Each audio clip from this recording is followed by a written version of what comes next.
¿Sabes cómo es realmente la vida para aquellos que eliminan a Dios del panorama y dejan de pensar en su futuro?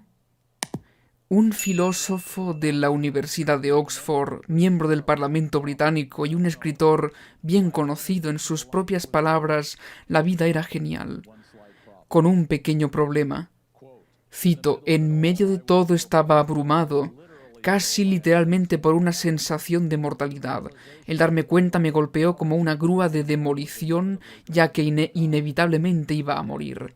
Muerte, mi muerte, destrucción literal. Era totalmente inevitable, y lo había sido desde mi concepción. Nada que pudiera hacer ahora o en cualquier otro momento haría alguna diferencia, ni nunca podría hacerlo en otro momento de mi vida.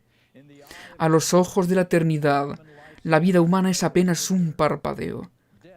La muerte estará sobre nosotros antes de darnos cuenta, y una vez muertos será para siempre. ¿De qué sirven las cosas que haya hecho cuando haya caído en la nada completa por el resto de la eternidad?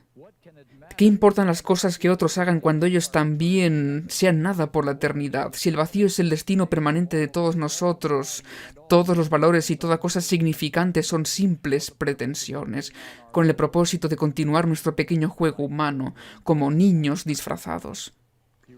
Escribió muy elocuentemente sobre su lucha contra la falta de sentido, el darse cuenta de que no importa lo que haya hecho o hiciera, no significa nada cuando caes en la nada por la eternidad. Si se casó o no, si tenía libros para vender, si fue miembro del Parlamento, ¿qué importa? ¿Cuál es la diferencia? Dijo que no habría diferencia cuando muera. Y no habría diferencia si nunca hubiera nacido. Y que en cualquier caso ser eternamente lo que hubiera sido si nunca hubiera nacido. No había razón en nada de eso, no tenía sentido en nada de eso, y que al final todo fue nada. Escribió un libro llamado Confesiones de un filósofo, y escribió después todos estos años de buscar y pensar, estoy tan desconcertado ahora por las grandes cuestiones metafísicas de mi existencia como cuando era un niño. De hecho, más, porque mi entendimiento de las profundidades y dificultades de esas preguntas son ahora mayores. Muchos tratan de ignorar esta realidad al no pensar en ello solo pasando por la vida, pero sin Dios, esa es la única realidad que existe. A menos que puedas responder al problema de la muerte, no puedes responder al problema de la vida. La muerte es el gran neutralizador, el destructor. Clifford Goldstein escribió un artículo en la revista Adventista el año pasado. Frente a estudiantes de una universidad secular de California, hablé de la existencia de Dios. Dije que cuando tenía la edad de la mayoría de ustedes y sin creer en Dios, a veces cuando algo me hacía pensar que tal vez Dios sí existe, siempre sacaba la idea de mi cabeza. ¿Por qué? Porque algo me decía que si Dios existe, entonces, considerando cómo vivía, estaba en serios problemas. Dice, el estado de ánimo cambió instantáneamente. Docenas de conciencias en sincronía rechinaban los dientes. Era casi como si la temperatura en la habitación se elevara debido a la fricción de esos rostros repentinamente incomodados. ¿Sabes? Incluso aquellos que no quieren pensar en eso, de vez en cuando la conciencia surge y nos vemos obligados a pensar incluso por un momento. Un ateo dijo esto: quiero que el ateísmo sea verdad y me complica el hecho de que algunas de las personas más inteligentes e informadas que conozco son creyentes. No es solo que no creo en Dios, naturalmente espero tener razón en lo que creo, es que espero que no exista Dios. No quiero que haya un Dios, no quiero que el universo sea así.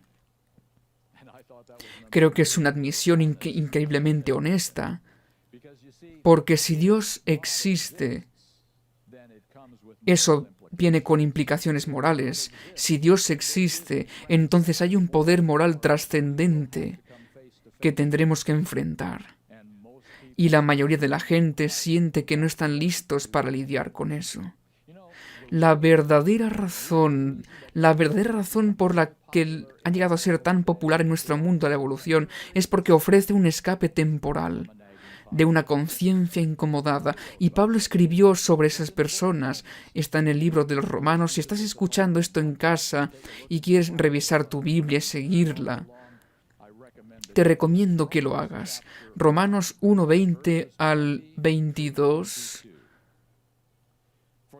Porque las cosas invisibles de Él se hacen claramente visibles desde la creación del mundo, siendo entendidas por medio de las cosas hechas, de modo que no tienen excusa. Pues habiendo conocido a Dios, no le glorificaron como a Dios, ni le dieron gracias, sino que se envanecieron en sus razonamientos, y su necio corazón fue entenebrecido. Profesando ser sabios, se hicieron necios. Entonces, ¿estás agradecido hoy? ¿Estás agradecido de no tener que escribir o decir lo que acabo de leer? ¿Estás agradecido de que tengamos una solución lógica y razonable a la aparente falta de sentido de la vida? Y esa respuesta también está en el libro de Romanos, en Romanos capítulo 8, versículos 1 y 2. Ahora pues, ninguna condenación hay para los que están en Cristo Jesús, los que no andan conforme a la carne, sino conforme al Espíritu, porque la ley del Espíritu de vida en Cristo Jesús me ha librado de la ley del pecado y de la muerte. La respuesta es: estoy cubierto por la justicia de Cristo. La única justicia que puede quitarme la culpa profundamente arraigada, porque sabemos lo que es tener culpa ardiendo dentro de nosotros, y esa culpa debería llevarnos a Él, debería llevarnos al pie de la cruz, y arrodillarse ante nuestro Salvador crucificado y reclamar su gracia es nuestra única esperanza. Así que esta noche quiero tomar un tiempo reflexionando sobre el único que nos da esperanza cuando las cosas parecen desesperadas, quien ofrece la salida o a la falta de sentido. Creo que solo podemos maravillarnos acerca de lo que sabemos sobre el Creador, el ser más exaltado en todo el universo. El mayor del universo se convirtió en lo más bajo de lo bajo y murió la muerte del pecador, para que ningún pecador tenga que morir esa muerte. El que es igual a Dios, el que es Dios, el que es el ser más alto y exaltado en toda la creación, se convierte en la cruz, en lo más bajo de lo bajo, y en maldición por nosotros, para que nunca tengamos que sufrir esa maldición. Veamos brevemente en Filipenses capítulo 2, que es uno de los pasajes más maravillosos de toda la Biblia, sobre nuestro Salvador Jesucristo. Filipenses capítulo 2, comenzando con el versículo 6. El cual, siendo en forma de Dios, no estimó el ser igual a Dios como cosa que aferrarse, sino que se despojó a sí mismo, tomando forma de siervo, hecho semejante a los hombres, y estando en la condición de hombre, se humilló a sí mismo, haciéndose obediente hasta la muerte y muerte de cruz.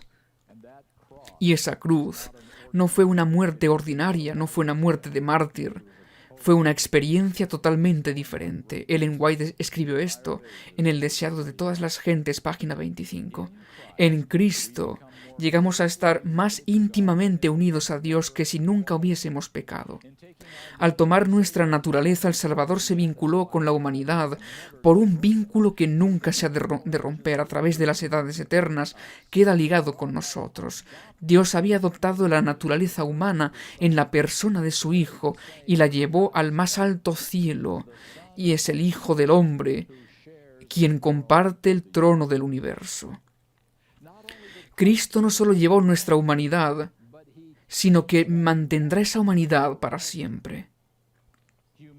La humanidad y Cristo compartirán el trono de Dios por toda la eternidad. Numerosas veces, mientras estuvo aquí, se refirió a sí mismo como el Hijo de Hombre, de nuevo vinculándose con los lazos con la familia humana, ¿sabes? Él tuvo que volverse humano, tuvo que llevar sobre él nuestra humanidad para ser nuestro sustituto y ejemplo. Un texto que quiero leer ahora está en el libro de Hebreos, Hebreos capítulo 2, describiendo a quién tomó nuestro lugar. Hebreos capítulo 2, comenzando por el versículo 14 hasta el versículo 18. Así que, por cuanto los hijos participaron de carne y sangre, él también participó de lo mismo. Pablo está argumentando aquí, él también participó de lo mismo, para destruir por medio de la muerte al que tenía el imperio de la muerte, esto es al diablo, y librar a todos los que por el temor de la muerte estaban durante toda la vida sujetos a servidumbre, porque ciertamente no socorrió a los ángeles, sino que socorrió a la descendencia de Abraham, por lo cual debía ser en todo semejante a sus hermanos, para venir a ser misericordioso y fiel sumo sacerdote en lo que a Dios se refiere, para expiar los pecados del pueblo, pues en cuanto él mismo padeció siendo tentado, es poderoso para socorrer a los que son tentados. Jesús no solo asumió la naturaleza humana, necesitaba esa naturaleza para ser un sumo sacerdote misericordioso y fiel en el cielo. La humanidad de Cristo es el lazo por el que se ha conectado con la familia humana, que durará mucho más de lo que durará esta tierra. Y ese vínculo es crucial para su trabajo. Como nuestro sumo sacerdote en el santuario, un texto más. Primera de Timoteo capítulo 2, versículo 5. Porque hay un solo Dios y un solo mediador entre Dios y los hombres, Jesucristo, hombre. Nota que la redacción es muy específica, Jesucristo, hombre. Por supuesto, Jesús es divino, pero conserva la humanidad que asumió cuando nació en este mundo. Y la humanidad nunca lo dejará. La Biblia nos da poderosas razones para creer que Jesús retendrá para siempre su naturaleza humana. La naturaleza que se llevó al cielo después que su trabajo en la tierra terminó, y estas palabras de Ellen White se vuelven aún más poderosas. Conflicto de los siglos, página 674, escribiendo sobre el fin del pecado. Solo queda un recuerdo. Nuestro Redentor llevará siempre las señales de su crucifixión. En su cabeza herida, en su costado, en sus manos y en sus pies se ven las únicas huellas de la obra cruel efectuada, y las marcas de su humillación son su mayor honor. A través de las edades eternas, las llagas del Calvario proclamarán su alabanza y declararán su poder. Vamos a tomarnos un poco de tiempo para mirar atrás a su encarnación y preguntarnos a qué es esta humanidad que Él tomó de nosotros. Luchamos con nuestras emociones, luchamos con el fracaso, luchamos con el desánimo y fuertes presiones hacia la naturaleza inferior, pero Jesús realmente entiende lo que yo paso día a día.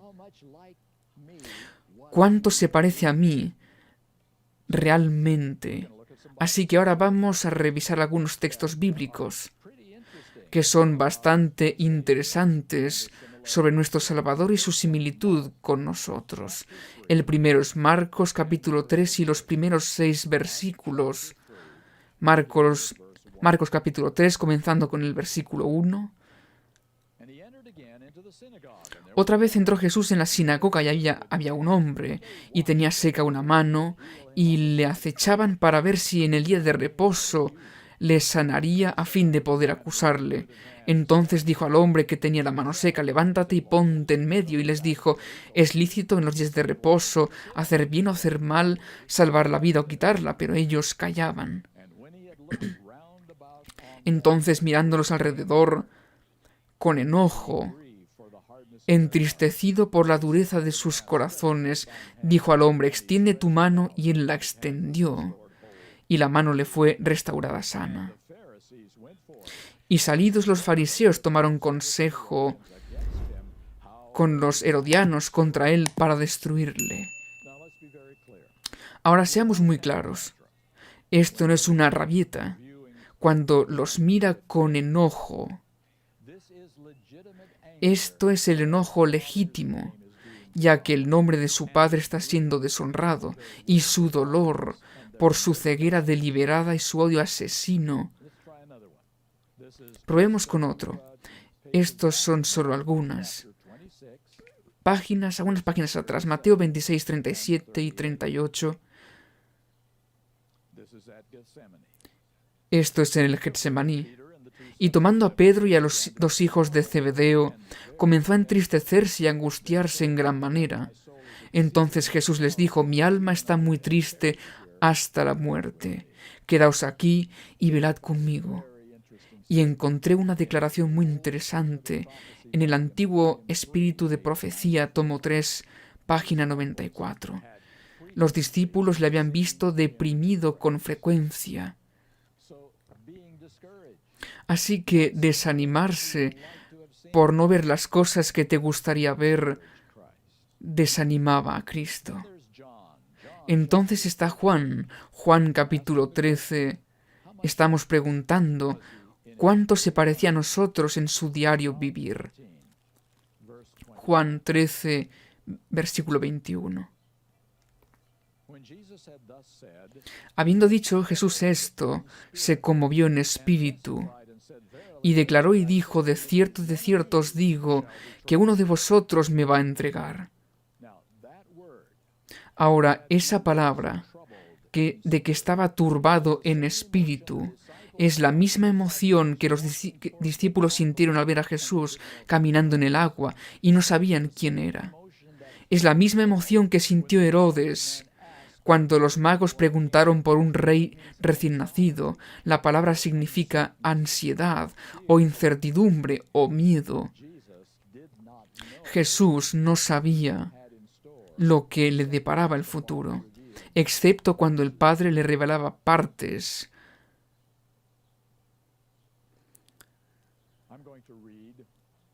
Voy a leer frases cortas de los escritos de Elena de White.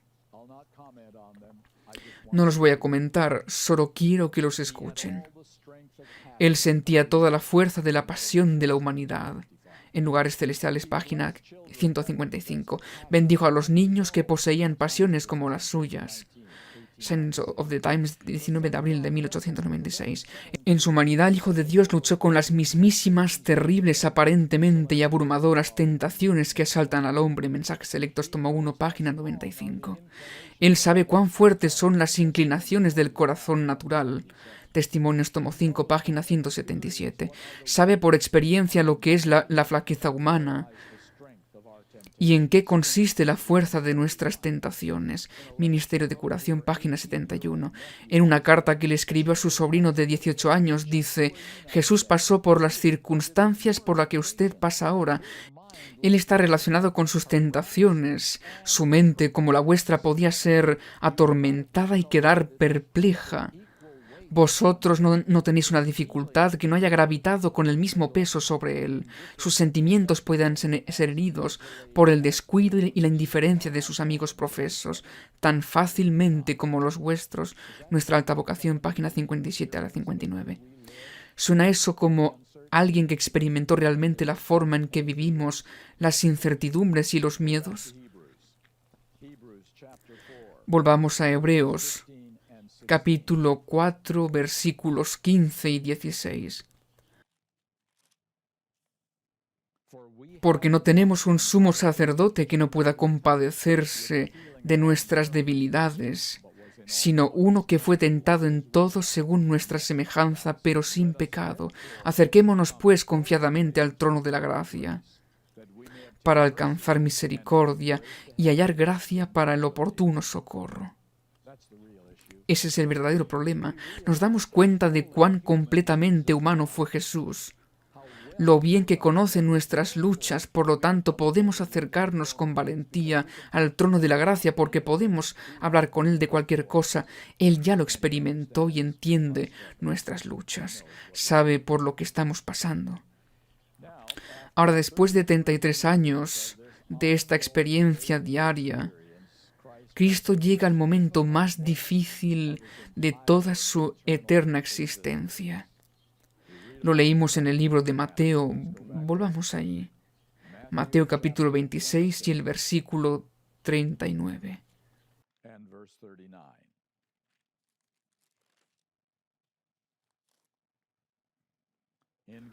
En el Getsemaní, yendo un poco adelante, se postró sobre su rostro orando y diciendo: Padre mío, si es posible, pase de mí esta copa, pero no sea como yo quiero, sino como tú. ¿Cuál es el significado de esta oración? Que Jesús ora a su Padre Celestial, que ora 3 veces.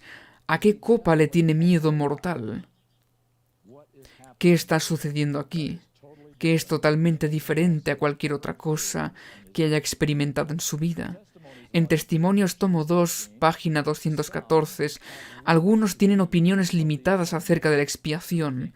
Piensan que Cristo sufrió tan solo una pequeña parte de la penalidad de la ley de Dios. Suponen que aunque el amado Hijo soportó la ira de Dios, advertía a través de sus dolorosos sufrimientos el amor y la aceptación del Padre, que los portales de la tumba se iluminaban delante de él con radiante esperanza y que tenía evidencias constantes de su gloria futura.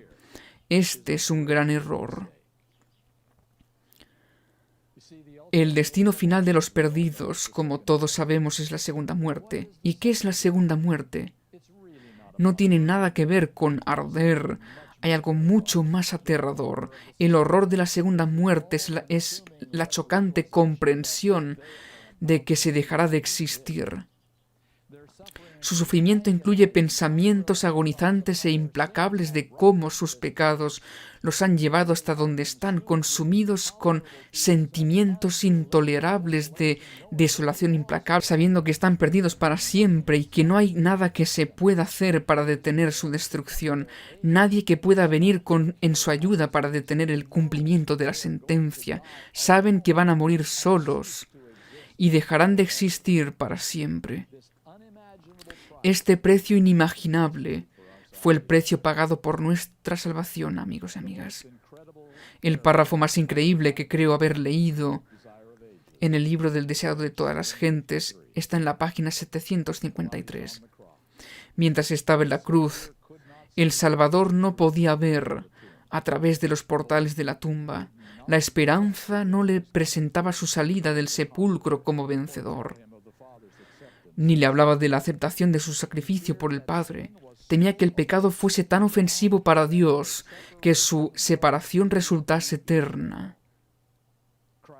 Sintió la angustia que el pecador sentirá cuando la misericordia no interceda más por la raza culpable. Era la ira del Padre sobre él como sustituto del hombre. Fue lo que hizo tan amarga la copa que bebía y quebró el corazón del Hijo de Dios. Al sentir el Salvador que él se retiraría, el semblante divino en esta hora de suprema angustia, atravesó su corazón un pensar que nunca podrá comprender plenamente el hombre. Tan grande fue esa agonía que apenas le dejaba sentir el dolor físico. Ahora esto es muerte por crucifixión, una de las muertes más dolorosas jamás concebidas, y apenas lo sintió. Algo dramático está pasando aquí. Volvamos a Mateo capítulo 27, versículo 46. Cerca de la hora novena, Jesús clamó a gran voz diciendo: Elí, Elí, lama sabactani, esto es: Dios mío, ¿por qué me has desamparado? Comentarios de Ellen White en Signs of the Times, 14 de agosto de 1879. Dudas, palabra clave. Las dudas desgarraron su alma con respecto a su unidad con el Padre. Dudas sobre si estaba totalmente en manos de su Padre, haciendo la voluntad de su Padre. Este es el Hijo de Dios, el Hijo del Hombre, cuestionándose si vería a su Padre otra vez. Su ansiedad, su incertidumbre es real, porque está pasando por la experiencia de la segunda muerte. Está muriendo la segunda muerte en la que toda esperanza se ha ido. Mis hermanos y hermanas, nuestro Salvador eligió la muerte, incluso la muerte eterna sobre la vida sin nosotros. Cristo nos amó lo suficiente para morir para siempre si eso fuera necesario. Esa es la copa que tenía miedo de beber.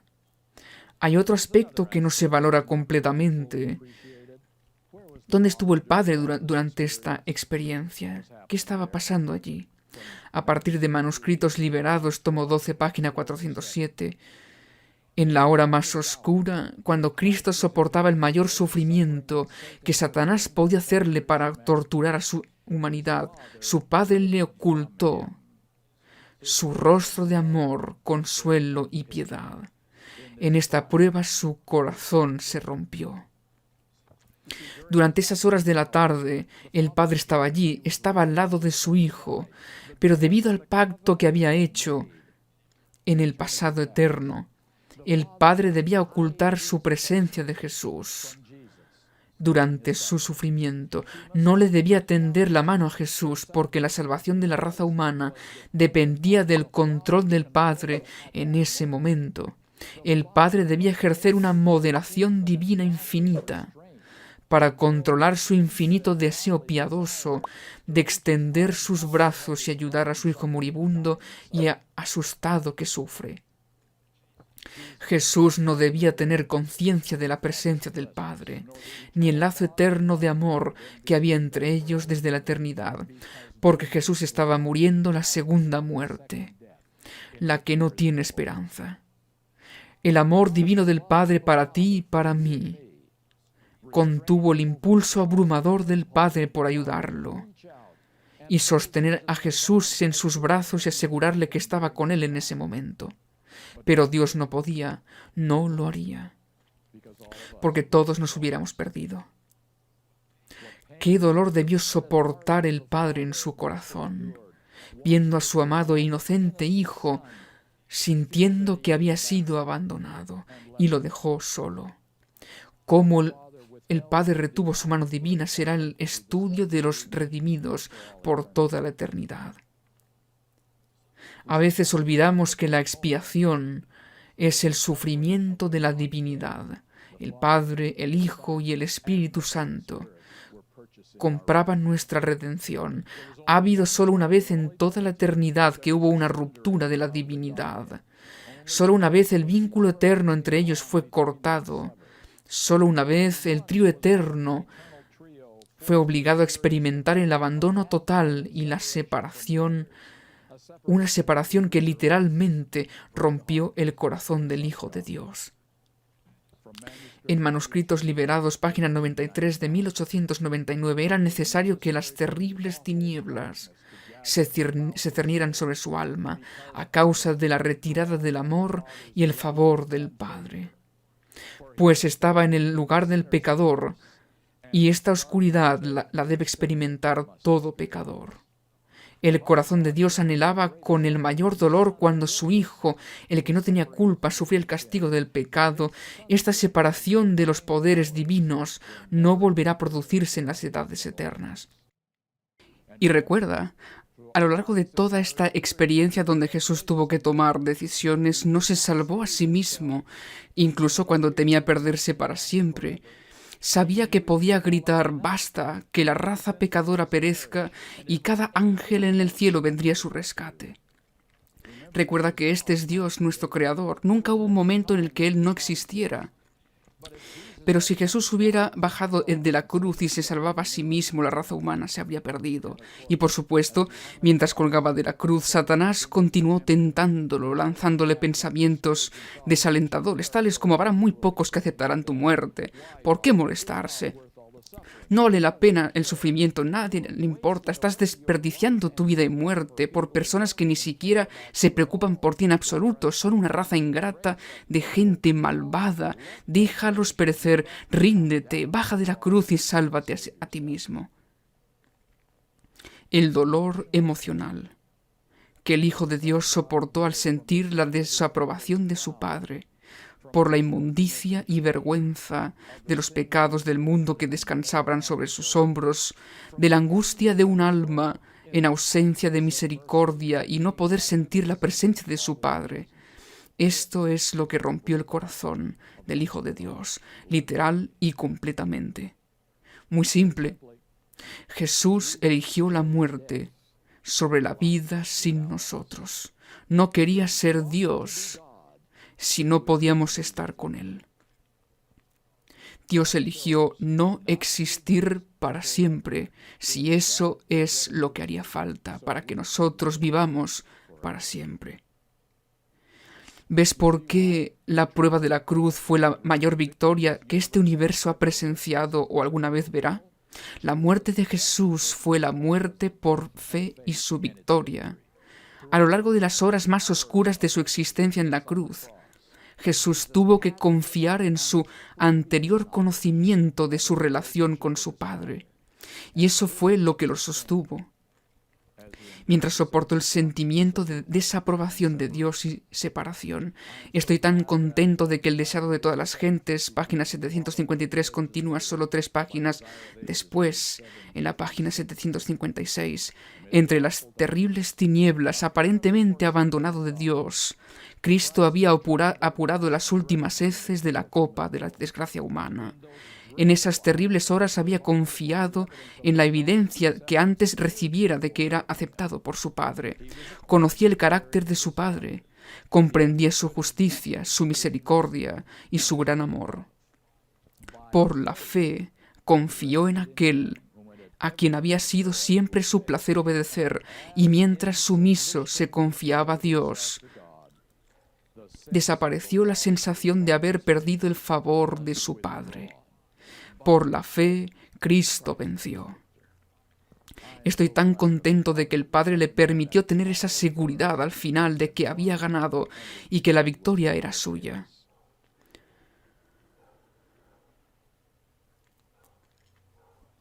Hay que considerar un aspecto más ahora mismo. Vamos al libro de Apocalipsis.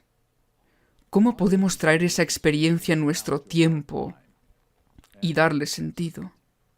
Apocalipsis, capítulo 15.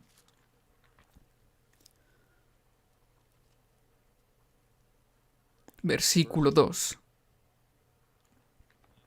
Vi también como un mar de vidrio mezclado con fuego, y a los que habían alcanzado la victoria sobre la bestia y su imagen y su marca, y el número de su nombre en pie sobre el mar de vidrio, con las arpas de Dios, y cantan el cántico de Moisés, siervo de Dios, y el cántico del Cordero. ¿Cuál es esa canción? La canción de Moisés y del Cordero. Bueno, averigüemos qué tiene que ver Moisés aquí. Volvamos al libro de Éxodo y vamos a ver el capítulo 32. Éxodo, capítulo 32.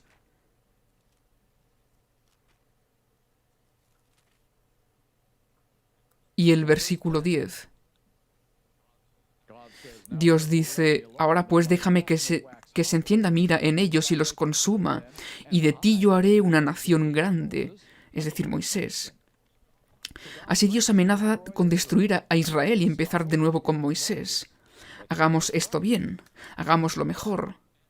Y Moisés le suplica a Dios para no darle a las naciones paganas oportunidad para ridiculizar al Dios que libera a su pueblo del cautiverio solo para cansarse de ellos y exterminarlos en el desierto. Y el resto de la historia se encuentra en los versos 31 y 32. Entonces volvió Moisés a Jehová y dijo: te ruego, pues este pueblo ha cometido un gran pecado, porque se hicieron dioses de oro, y que perdones ahora su pecado. Y no se conforma con eso. Y si no, ráeme ahora de tu libro que has escrito. Moisés, lo creas o no, está pidiendo la muerte eterna si el carácter de Dios se desacredita y se arruina. Así que Moisés y Cristo comparten una cosa en común: la muerte eterna es preferible al fracaso del plan de redención de Dios. el canto de Moisés y el Cordero para la última generación, el remanente. Lo que es importante para ellos no es su vida eterna, su esperanza del cielo, sino la vindicación del carácter de Dios y el éxito del plan de salvación. ¿Ves cómo esto cambia todo? Y me refiero a todo en nuestra experiencia religiosa. Nuestra razón de ser como adventistas del séptimo día es completar el plan de Dios de la redención para reivindicar su nombre y su carácter, refutando la última acusación de Satanás contra Dios. ¿Y cuál es esa? Que a los pecadores activos con naturalezas caídas no les es posible obedecer a Dios al 100% de las veces. Esa es su última acusación. El Evangelio simplemente no tiene tanto poder. Entonces, nuestra motivación para resistir la tentación y vencer el pecado no es nuestra esperanza para el cielo o nuestro miedo al infierno. No estamos tomando decisiones diarias y preguntándonos lo que está bien o mal, porque nuestro deseo es de ser salvos. Nuestra motivación para ser el remanente y guardar los mandamientos de Dios es la última pieza en el puzzle del plan de redención de Dios. El argumento final en la sala del tribunal, el drama que se ha llevado a cabo durante 6000 años, demostrando finalmente y para siempre que Satanás está mintiendo y su camino no funciona. Nuestras decisiones sobre lo que está bien o lo que está mal, tanto individual como corporativamente como iglesia, no se basan en lo que está permitido por la misericordia de Dios y nuestra dureza de corazón, sino que probará que Dios tiene razón y que Satanás está equivocado. Esto es todo lo que nos importa. Y no preguntaremos qué podemos hacer y aún así ser salvo. Nuestro único anhelo será siempre reivindicar el nombre de Dios. Abandonaremos para siempre la búsqueda de lo mínimo necesario para ser salvo. Ahora queremos saber y hacer lo que honra a Dios. Eso es todo lo que importa.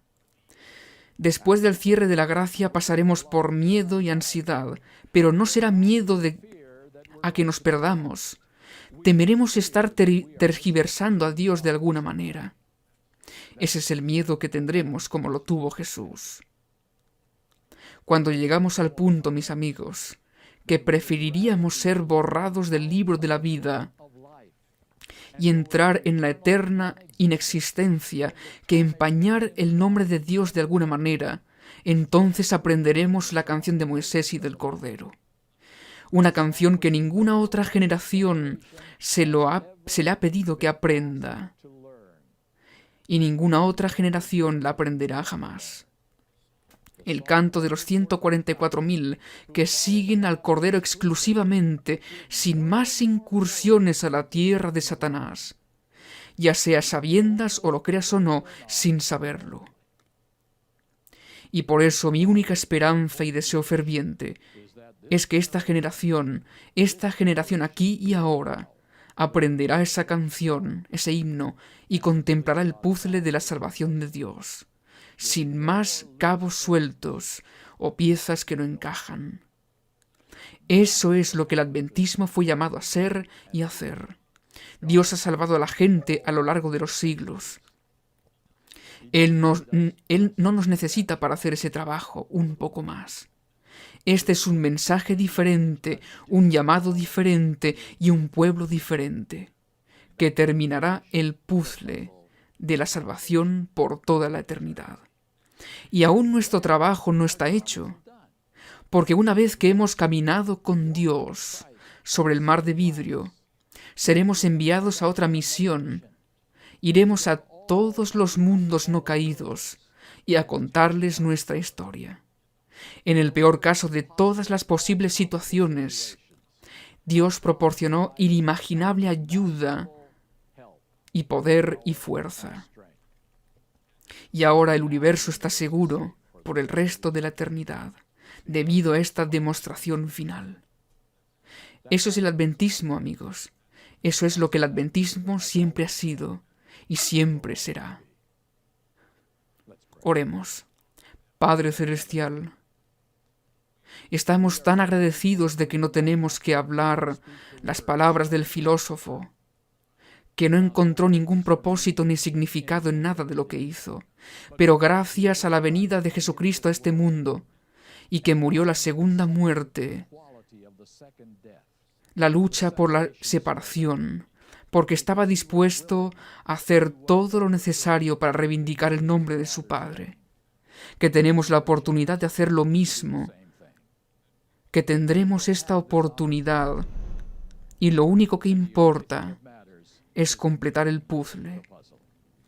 Gracias, Señor, por tus promesas, por tu misericordia, por tu gracia, y por permitir que esto suceda por el libre albedrío, para que en el universo pueda ver que nada ha sido coaccionado o predeterminado. Gracias, Señor, alabamos tu nombre, esperamos verte pronto en un lugar mejor. En el nombre de Jesús oramos. Amén.